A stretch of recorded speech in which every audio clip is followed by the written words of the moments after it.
क्या है आत्महत्या, ये तो बात सही कहा आपने। जो लोग बोलते हैं ना कि आत्महत्या कर लिया, आत्म का मतलब आत्मा से होता है। लोग शरीर की हत्या नहीं करते हैं, शरीर की मृत्यु हत्या नहीं कहते हैं।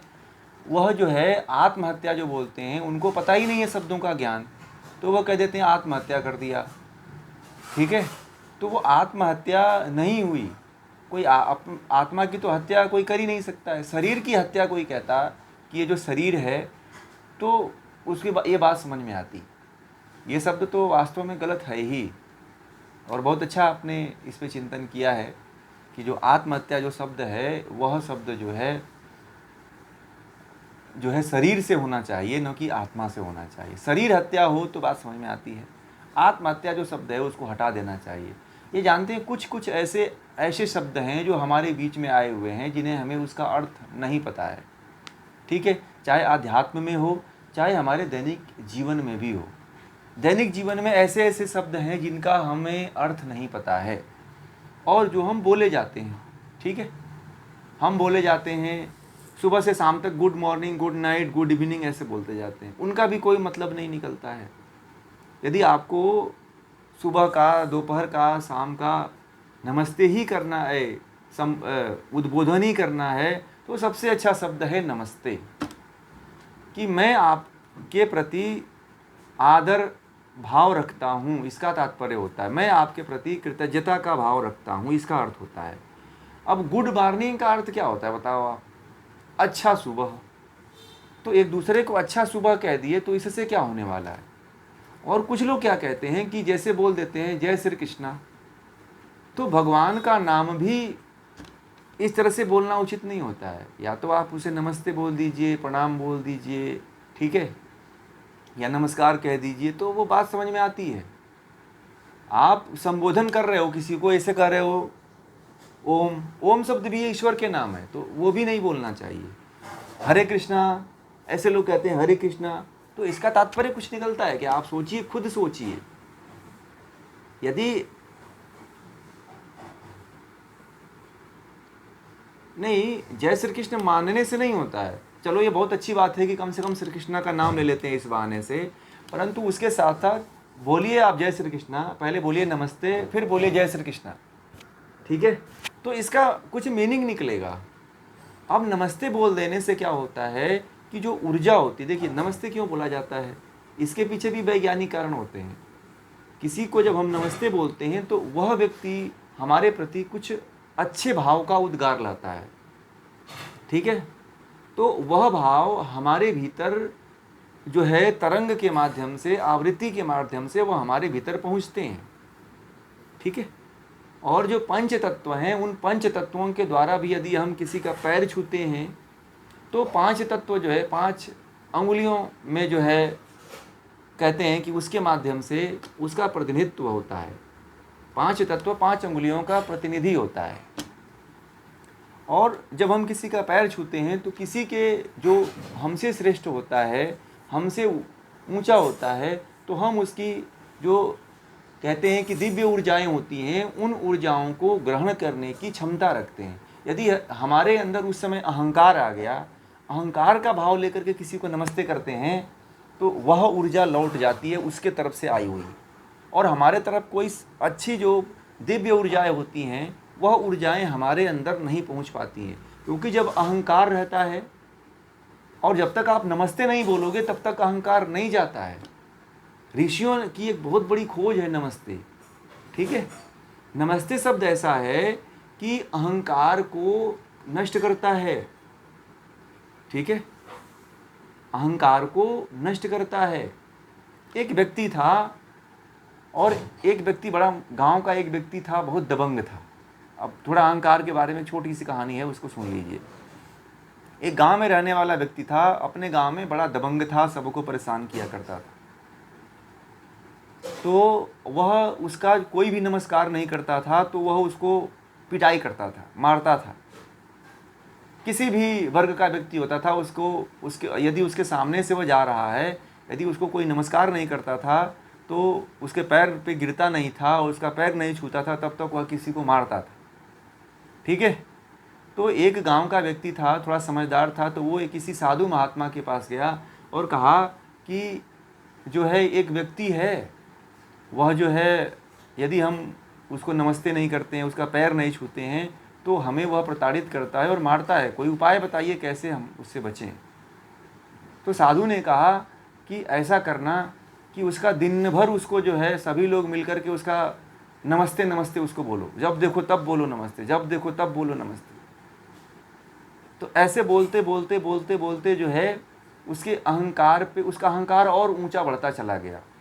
ठीक है, तो वो व्यक्ति साधु के पास गया तो बोला कि आप उसको और जो वो कहता है वैसा ही कराना चाहते हो। तो बोले कि उस व्यक्ति के अंदर जो राक्षस बैठा हुआ है उसको मारने के लिए उसके अहंकार को बढ़ाना पड़ेगा। उसके अहंकार को बढ़ा दो, अपने आप वो नीचे आ जाएगा। ठीक है, तो जिसका अहंकार बढ़ा हुआ है उसके अहंकार को उतना बढ़ा दो। ठीक है, तो सभी लोग कहे कि जितने भी लोग हैं, बूढ़े लोग हैं, उससे भी जो उसके बूढ़े लोग हैं, तो उनको भी बोलो कि उसको देखें तो नमस्कार करें। अब वह व्यक्ति जो जितना अहंकार से पीड़ित व्यक्ति था, जब यह लोगों का देखने लगा कि अरे ये तो मेरे दादा के, मेरे पिताजी और मेरे परदादा की उम्र के लोग मुझे नमस्ते बोलते हैं, ये तो कहीं ना कहीं मैं ही गलत हूँ। तो उस दिन से वह जो है किसी को नमस्ते करना जो है, जब ये थोड़ी सी उसके अंदर सूझ आई तो सबसे मना करने लगा कि आज के बाद मुझे कोई नमस्ते नहीं बोलेगा। अहंकार उसका स्वतः नीचे गिर गया। तो नमस्ते बोल देने से न आपके अंदर अहंकार आता है, न जो है यदि दूसरा कोई करता है तो अहंकार आता है। अहंकार को नष्ट करने के लिए इसीलिए नमस्ते आदि शब्दों का उपयोग किया जाता है। कि अहंकार ऐसा शब्द होता है कि हम किसी को नमस्ते करते हैं तो हमारे भीतर का सबसे बड़ा दुश्मन जो होता है वह अहंकार होता है, वह नष्ट होता है। और कभी भी, चाहे व्यक्ति छोटा हो चाहे बड़ा हो, अपने अंदर कभी भी ये भाव नहीं रखना चाहिए, उसको नमस्ते ज़रूर ही बोलिए। क्योंकि आपको नहीं पता है कि आपके अंदर का अहंकार एक छोटे व्यक्ति को देख करके भी कब जग जाए, ये भी नहीं पता है। कोई बड़ा व्यक्ति है उसके साथ भी जग जाता है। तो इसीलिए देखा होगा जो बहुत पहुँचे हुए लोग होते हैं वो हमेशा जो है क्या करते हैं, हमेशा देखिएगा यदि आप नमस्ते करते हो तो वो भी नमस्ते करते हैं। क्योंकि वह यह चाहते हैं कि आपने जो मुझे सम्मान दिया है वह सम्मान जो है अहंकार लाता है। इसीलिए मैं उस सम्मान को मैं अपने तरफ से प्रणाम करके आपके सम्मान को मैं नहीं लेना चाहता हूँ। क्योंकि कहीं ना कहीं मेरे अंदर जो अहंकार है वह मेरे अहंकार को, मेरे तप को, मेरे तपस्या को नष्ट कर देगा। ठीक है, तो कभी भी अहंकार को अपने भीतर मत बढ़ने दीजिए। ठीक है, बहुत से ऐसे शब्द हैं जिनके बारे में हमें नहीं पता है कि हम क्या बोलते हैं, क्या सुनते हैं, जिसका हमने कभी चिंतन भी नहीं किया, सुनाई बातें बोलते हैं। ठीक है, अब ऐसे बहुत से शब्द हैं, मैं बोलूँगा तो फिर आप लोग क्योंकि उस शब्दों में जीते हैं, यदि कोई पूछेगा तो फिर उस शब्दों के बारे में कभी चर्चा करेंगे, क्योंकि लगता है लोगों को कि हम विरोध कर रहे हैं। ठीक है, तो आप लोग जीते हैं, बहुत से ऐसे शब्द हैं जिनके शब्दों में आप लोगों को नहीं पता है, जिन शब्दों का अर्थ ही नहीं पता है, तो बहुत से लोग बोलते हैं। ठीक है, तो जैसे आजकल एक लोग थे तो वो बोले कि अपने मम्मी पापा को, ठीक है ना, हम अपनी मम्मी पापा को डैड या मॉम, तो ऐसे शब्दों का उद्बोधन करके बुलाते हैं। ठीक है, तो अब उस एक दिन जो है एक महिला थी तो उन्होंने मुझसे प्रश्न किया कि मेरा लड़का जो मुझसे वो मुझे कहता है कि मैं तुझे माँ कहूँगा, तो वह जो है कहीं से सुन करके आया है, तो जब मुझे माँ कहता है ना तो मुझे इंसल्ट होता है, क्योंकि मेरी सारी सहेलियाँ जो हैं उनके बच्चे उनको मॉम कहते हैं और ये मुझे माँ कहता है। तो मैंने कहा कि बहुत अच्छा, ये बहुत अच्छी बात है, ये तो कम से कम आप उस बच्चे के अंदर आपके प्रति माँ का भाव तो जग रहा है। तो बोली कि मैं ऐसा नहीं चाहती हूँ मैं ये चाहती हूँ कि वो मुझे जो है ना ऐसे मम्मी डैडी ही बोले, मुझे माँ नहीं चाहिए, ये कुछ ऑड लगता है शब्द, ये ना पुराने ज़माने की बात है। तो मैंने कहा अब वो बच्चा कहीं से अच्छे संस्कार लिया है तो उसे मत ख़राब करिए, इसके बारे में कभी आपसे हम चर्चा करेंगे। तो बोली कि नहीं, मुझे वो सब ज़्यादा वो सब नहीं सुनना है, मुझे अपने बच्चों को यही बनाना है। तो ये सारी चीज़ें हैं, बहुत सी ऐसी बातें हैं जो लोगों को नहीं पता है। ना मम्मी पापा का अर्थ पता है, ना अंकल का अर्थ पता है, न सर का पता है। सर भी जो शब्द है, लोग बोलते हैं ना, सबको सर सर बुलाते हैं जैसे कहीं पे भी गए, तो सर का मतलब होता है मूर्ख, ठीक है। और सर का मतलब ये होता है कि मैं जो है हमेशा आपके प्रति दासता का भाव रखूँगा, मैं आपके प्रति हमेशा गुलाम बना रहूँगा जैसा आप कहेंगे। तो जो सर बोलता है उसका अर्थ ये होता है। बहुत से ऐसे शब्द हैं जिसके बारे में लोगों को पता ही नहीं है कि क्या इसका तात्पर्य होता है, ठीक है ना।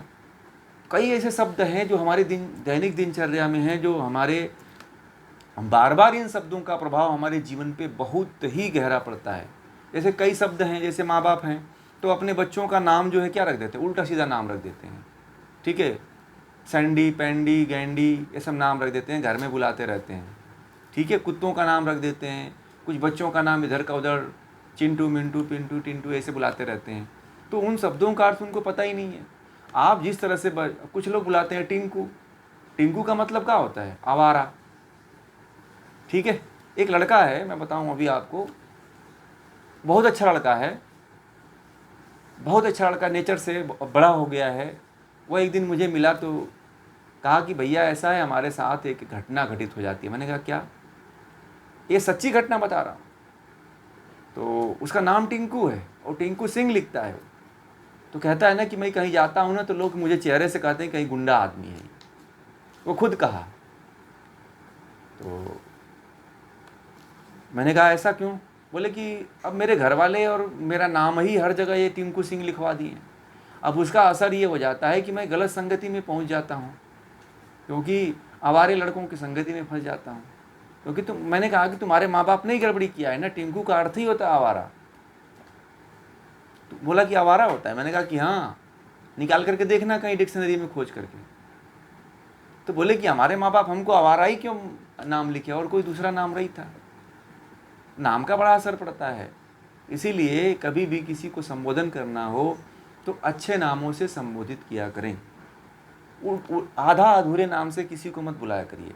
नाम का प्रभाव जीवन में बहुत गहरा पड़ता है। जिसका जो नाम है उस व्यक्ति का पूरा नाम से संबोधन करें। यदि आप उसके पूरे नाम का संबोधन नहीं करते हैं, उल्टे सीधे नामों को बोलते रहते हैं, तो वह व्यक्ति वैसा ही हो जाता है। क्योंकि बार बार जो ध्वनि होती है वह ध्वनि जो है उसको बनने में वैसा विवश कर देती है। यदि मान लीजिए किसी लड़के का नाम आपने टिंकू रख दिया तो टिंकू का मतलब होता है आवारा। अब आवारे का अर्थ जो है उसके जीवन में पूरा लागू हो जाएगा और वो लड़का नहीं चाहते हुए भी आवारा बन जाएगा। तो बहुत से ऐसे शब्द हैं, हजारों ऐसे शब्द हैं जिन्हें हमें नहीं पता है, और कुल मिलाकर के हम 3 से 4 हज़ार शब्द बोलते हैं टोटली अपने लाइफ में, ठीक है। अधिकतर जो है 5,000 से अधिक शब्द हम नहीं बोलते हैं। और इन 5,000 शब्दों में 1,000 ऐसे शब्द हैं जो गलत बोलते हैं, 4,000 शायद सही बोलते होंगे। पूरे जीवन में बता रहे हैं आप। और मैं बताऊं आपको, मात्र जो है 100 बातों में आप सुबह से लेकर के 100 शब्दों में सुबह से लेकर के शाम तक बोलते हैं। और कुछ लोग तो ऐसे हैं जो 50 या 40 शब्दों में ही उनका सुबह से लेकर शाम तक की दिनचर्या पूरी हो जाती है, क्योंकि कहीं ज्ञान है ही नहीं है। अब यदि ज्ञान की बातें उभरती हैं तो नए शब्द आते हैं ना, कहाँ जाओगे, क्या खाओगे, क्या करते हो, कहाँ जाते हो, ये लाना है, वो लाना है, सब्जी लाना है, सोना है, कपड़े पहनना है, बस इसी में तो कितने शब्द हैं बताइए आप। सुबह से लेकर शाम तक कितने शब्द हैं आप जोड़िए, आप लोग गिन करके आज बताइएगा। कल जो है सुबह उठिएगा तो थोड़ा गिनने का प्रयास करिएगा कि हम देखें कितने शब्दों में जीते हैं हम लोग और कितने शब्दों को सुनते हैं। तो आपको पता चलेगा कि मुश्किल से 40 से 50 शब्दों में हमारा पूरा सुबह से शाम हो जाता है। और इन्हीं 40-50 शब्दों में हम चाहते हैं कि बहुत ऊंचे बन जाएं, बहुत चेतन पुरुष बन जाएं, बहुत अच्छे इंसान बन जाएं। तो मुझे लगता है कि यह जो कल्पना होती है वो कोरी होती है। जो बहुत से ज़्यादा शब्द जो पढ़ लेते हैं वो टीचर के समय में, स्कूल के समय में, कॉलेज के समय में जो पढ़े रहते हैं शब्द, वही शब्दों की स्मृति जो है हमारे पूरे जीवन में चलती है। बाकी उसका उपयोग नहीं करते हैं, वो स्टोरेज रहता है। ठीक है, जो स्कूल कॉलेज में जाते हुए हमने जो टीचर ने हमको पढ़ा दिया, तो वही शब्द हमारे जीवन में रहते हैं। और लोग कहते हैं कि ये इतना बड़ा हो गया, इसको ये समझ में नहीं, कहाँ से समझ में आएगा। ये जो सिलेबस बना हुआ, जो बदी बदाया जो सिलेबस है, उसको पढ़ करके कोई ज्ञानी हो जाता है? किसी ने डिसाइड कर दिया कि ये टॉपिक ले लो, है ना, मैथ पढ़ लो, फिजिक्स पढ़ लो, केमिस्ट्री पढ़ लो, इतिहास पढ़ लो, भूगोल पढ़ लो, इससे कोई ज्ञानी थोड़ी होता है। अब माँ बाप समझते हैं कि मेरा लड़का पढ़ा लिखा है, और लोग भी समझते हैं कि मैं तो पढ़ा लिखा हूँ, मैं बहुत इंटेलिजेंट हूँ। समझ में आ गया? ये भी हमारे पढ़ाई का मापक नहीं है, हमारे पढ़ाई की, हमारे ज्ञान की पूर्णता नहीं है जो हम लोग पढ़ते हैं। यह भी बधा बधाया एक सिलेबस है, और आपकी संतुष्टि के लिए आपको एक कागज का टुकड़ा पकड़ा दिया जाता है, और भारत सरकार उस पर मुहर लगा देती है और कह देती है कि आप तो ये हो गए, फलाना डिग्री आपके पास हो गई, आप बहुत बड़े ज्ञानी हो गए। ज्ञानी कहाँ से व्यक्ति होता है? ज्ञानी शास्त्रों को पढ़ने से होता है। जब आप कोई शास्त्र पढ़ोगे, वेद पढ़ोगे, उपनिषद पढ़ोगे, गीता पढ़ोगे, तो करोड़ों शब्द आएंगे। 700 तो केवल गीता में श्लोक हैं, ये छोटी सी पुस्तक में 700 श्लोक हैं।